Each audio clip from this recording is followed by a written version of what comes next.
d'habitation et taxe d'habitation. D'abord, la taxe d'habitation, la suppression. Il paraît que vous en voulez beaucoup à Gérald Darmanin d'avoir révélé aux Français les noms des maires qui ont augmenté le taux de la taxe d'habitation. Le ministre des Comptes publics n'avait pas le droit de leur dire la vérité ?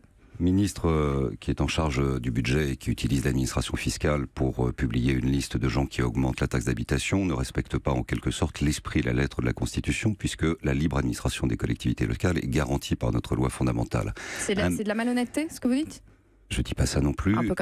Pas du tout. Un maire qui augmente ses impôts ne le fait pas pour faire plaisir à un gouvernement ou faire déplaisir à un gouvernement. Un maire, en général, il les augmente parce qu'il a des projets, parce qu'il a des devoirs, parce qu'il y a une structure qui est lourde, peut-être parce qu'il y a une dette qui est structurée avant lui. C'est pour cela. Et quand Emmanuel Macron cherche à augmenter le pouvoir d'achat des Français en baissant de 30% la taxe d'habitation, vous ne trouvez pas normal qu'il se défende contre les maires qui sabotent sa politique ? Alors ça c'est... Il ne sabote pas. Un maire augmente ses impôts, il est indépendant, il a un mandat, il est élu.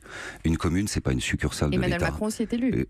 Une commune, c'est pas une succursale de l'État, encore moins une filiale. Les maires, c'est des élus, ils sont mandatés, c'est pas des fonctionnaires. Ils sont pas là pour avoir le petit doigt sur la couture et agir sur ordre.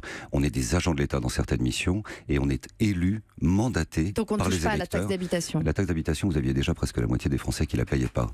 Donc ceux qui la payaient pas verront pas grand-chose sur l'augmentation du pouvoir d'achat. Et si on va sur ce terrain-là, l'addition de la CSG et des taxes crée à mon avis plus d'interrogations aujourd'hui dans l'actualité sur l'avenir du pouvoir d'achat que la mesure de la taxe d'habitation.